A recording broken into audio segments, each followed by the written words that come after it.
December 1943. A secret meeting in Algiers. General Dwight Eisenhower held a piece of paper in his trembling hands.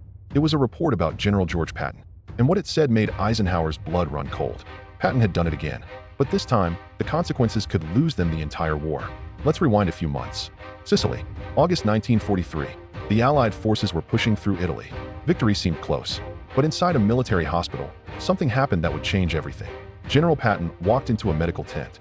He was inspecting wounded soldiers. This was routine. Commanders did it all the time. But what happened next was anything but routine. Patton saw a young private sitting on a bed. The soldier looked fine physically. No visible wounds. No blood. No bandages. "What's wrong with you?" Patton demanded. "I guess I can't take it, sir," the private replied. The soldier was suffering from what we now call PTSD. Back then, they called it battle fatigue or shell shock. But Patton didn't see it that way. He saw a coward. In front of doctors and wounded men, Patton exploded. He called the soldier a coward. Then he slapped him across the face with his glove. Not once, but twice. "You're a disgrace," Patton screamed. He pulled out his pistol and waved it around. "I ought to shoot you myself right now." Doctors had to physically remove Patton from the tent. But here's the shocking part. This wasn't the only time. Just days later, Patton did it again. Another hospital. Another soldier with battle fatigue. Another slapping incident. Word spread fast.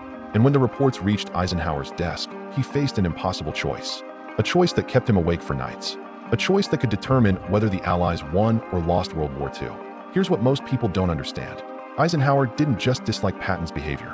He was genuinely terrified of what Patton might do next. But why? Patton was America's best combat general. Everyone knew it. The Germans knew it. Even Eisenhower admitted it privately. Patton had an almost supernatural ability to lead men into battle.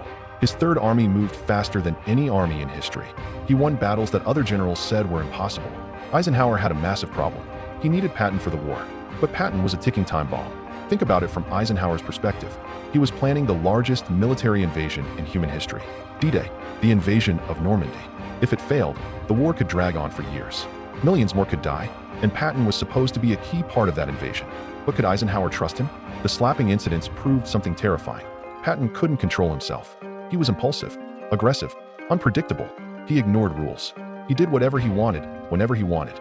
Eisenhower wrote in his private diary, "Patton is indispensable to the war effort, but he may also be its greatest liability." That word, liability, think about what it means. Eisenhower feared that Patton's next outburst could happen at the worst possible moment. Maybe in front of Allied leaders. Maybe in front of journalists. Maybe in a way that would force Eisenhower to fire him right before D-Day. But the slapping incidents were just the beginning. What Eisenhower discovered next about Patton would make the slapping look like child's play. April 1944, 2 months before D-Day. Eisenhower had given Patton strict orders. Simple orders. Stay quiet. Don't talk to the press. Don't make any public statements. Why? Because Patton was being used in a massive deception campaign. The Allies wanted Hitler to think Patton would lead the invasion at Calais. The real invasion would happen at Normandy. But the Germans respected Patton so much, they believed he'd lead the main attack. So Patton's job was simple. Be visible in England. Make the Germans think the invasion was coming at Calais. And for the love of God, don't say anything stupid. You can guess what happened next. Patton was invited to open a small club in the town of Knutsford. He was told it was a private event. No press. Just a friendly gathering. So Patton agreed. He got up and gave a speech. And in that speech, he said something unbelievable. "Since it is the evident destiny of the British and Americans to rule the world, the better we know each other, the better job we will do." The press was there. Of course they were. And they published it everywhere. Patton had just told the world that America and Britain would rule everyone after the war. No mention of the Soviet Union, America's ally. No mention of other nations. Just American and British domination. The Soviets were furious. American politicians were outraged. The press demanded Patton be fired immediately.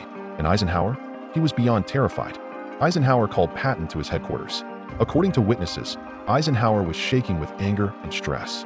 "George, you have done it again," Eisenhower said. "You have talked yourself right out of the war." Eisenhower had already written a telegram to Washington. He was ready to send Patton home in disgrace. The telegram sat on his desk. All he had to do was send it. But here's where it gets interesting. Eisenhower was torn in half. Half of him wanted to fire Patton immediately. Get rid of the problem. Remove the liability. But the other half knew something crucial. Without Patton, D-Day might fail. Eisenhower spent 3 days making his decision. He didn't sleep. He barely ate. His aides said they had never seen him so stressed. Finally, he made his choice. He kept Patton, but with conditions. "One more incident," Eisenhower told him. "Just one more, and I don't care if we're in the middle of Berlin. You're done." Patton actually cried during this meeting. This tough general, this warrior, broke down in tears. He begged Eisenhower for another chance. Eisenhower gave it to him, but the fear never went away. And Eisenhower's fear was about to be proven right, because what Patton did after D-Day would create the biggest crisis of the entire war. After D-Day succeeded, Patton was unleashed. His Third Army raced across France like a wildfire. They moved so fast that supply lines couldn't keep up.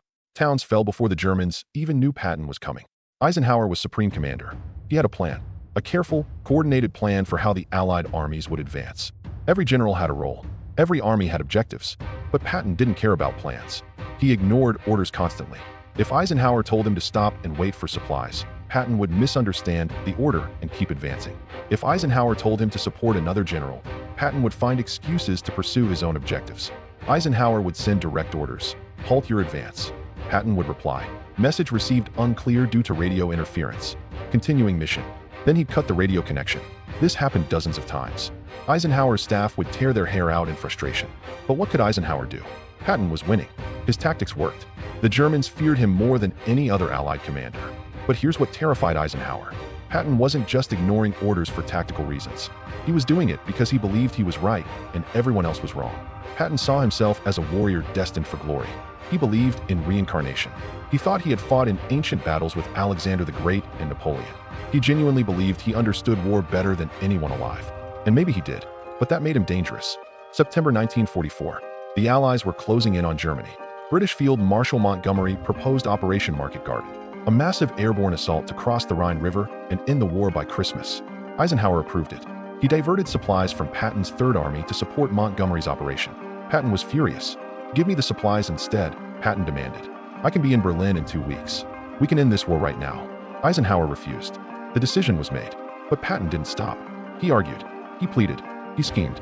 He even tried to go over Eisenhower's head to politicians in Washington. This was Eisenhower's nightmare. Not just an insubordinate general, but a general with enough fame and public support to potentially undermine his authority. Patton was a hero back home. Americans loved him. Newsreels showed his victories. Reporters called him old blood and guts.